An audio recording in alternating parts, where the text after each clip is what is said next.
The purpose of this module is to walk you through the process of analyzing the MIPI results. We are going to take a look at some example data.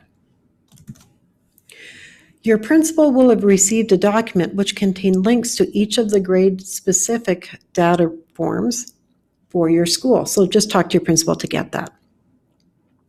So when you open up your data, so we're taking a look at fake grade 5 class, you will see a variety of tabs. You will see all students, which will be all the students in your grade 5 grouping at your school. So if there's multiple grade 5 classes, you'll see all the grade 5 students. Then you will see Class A, Class B, and so on. So if your students entered class code A, they will automatically filter into Class A. If your students entered Class B for the code, then they will automatically filter into Class B. If you're the only grade 5 teacher at your school, then the only tab that will have results in it will be Class A and all students. So for this one, we will take a look at just all the students in the school. You will notice in this fake class that all of my students' first name is first name and all of my students' last name is last name, and their email addresses are all the same as well.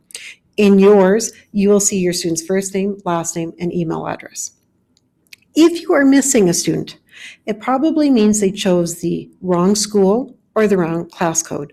Just email Sandy Berg and she will take a look at that and fix that right up for you. If you have a student who doesn't belong in there, they probably chose either the wrong class code or school name. Just email Sandy Berg and she will take a look at that for you. So when I take a look at the top in the summary section, I will see points possible. 30 tells you that when you count up the multiple choice and the numerical response, there are a total of 30 questions. Average points tells you that when you add up the total points for all the students and find the average of that, in this particular class, students on average received 19.5 out of 30. Counted submissions tells you how many students responded. Low scoring questions tells you how many of those 30 questions less than 60% of your class got correct. It's really powerful, and I'll show you what that looks like so you can identify that really easily. When I'm taking a look at the class results, for question number 1, I can see that 88% of my class got it. And above here in outcomes, that'll tell you what outcome it's aligned with. You'll also notice that this has kind of a cream color. Any outcomes that are in cream were identified as essential outcomes by Chinook's Edge. If it is in white, was not identified as an essential outcome. So if I'm scrolling along through my class results, it's hunky-dory until I get to question number 5. 48% of the school got question 5 correct. So the powerful thing is to come up to the correct answer is D. And when I'm looking here, I can see that for question D, again, I can see it's the correct answer because it's bright green. 52 students got it correct. But wow, 24 of them picked B, 17 of them picked A, 12 of them picked C. So I can then go to my MIPI and look at question number 5 and ask myself, why might 24 of my students picked B?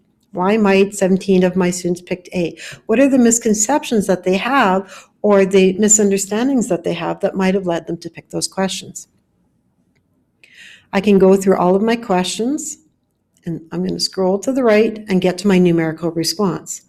So with numerical response number 1, you'll see that the correct answer is 2,742. And I know that's the answer key as it's in bright green. 80% of my students got it right.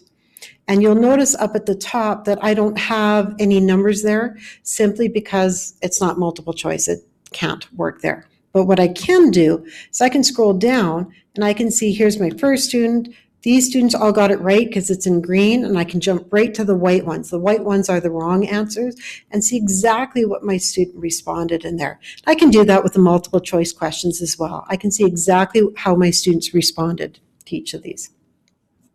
The other nice thing is I can go to my first student and I can see my first student got 20 out of 30 questions correct, which means that student earned 67%. So I can play around with it that way.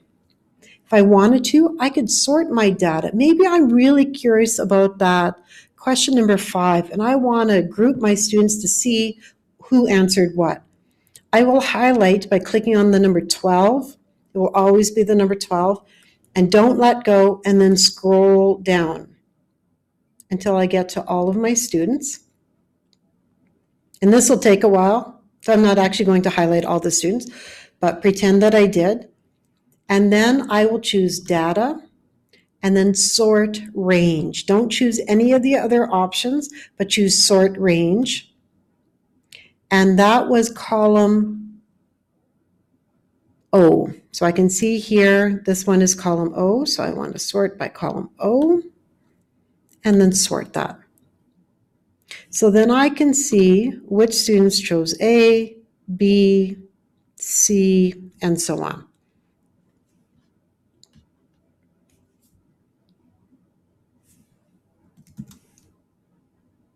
So there are lots of ways that you can use that Google Sheets document in order to help you analyze where your students' strengths are and where their gaps are.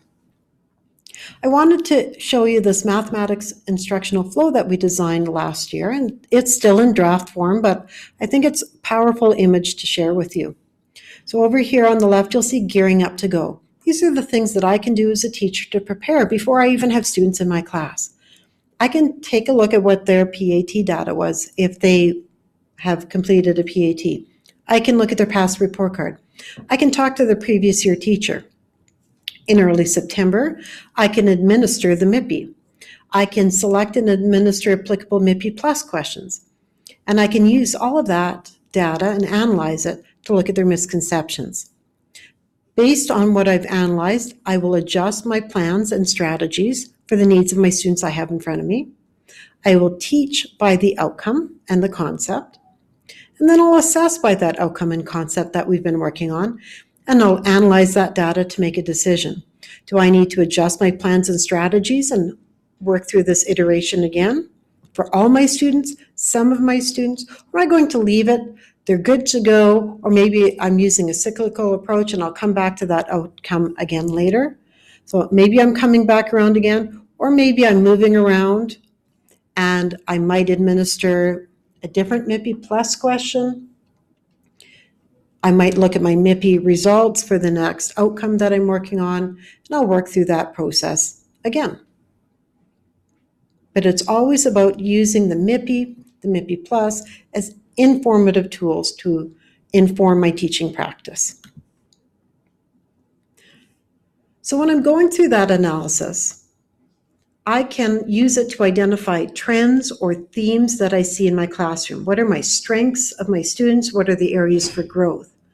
The teacher can use it to adjust their teaching plan, because we want to use this data to inform our practice.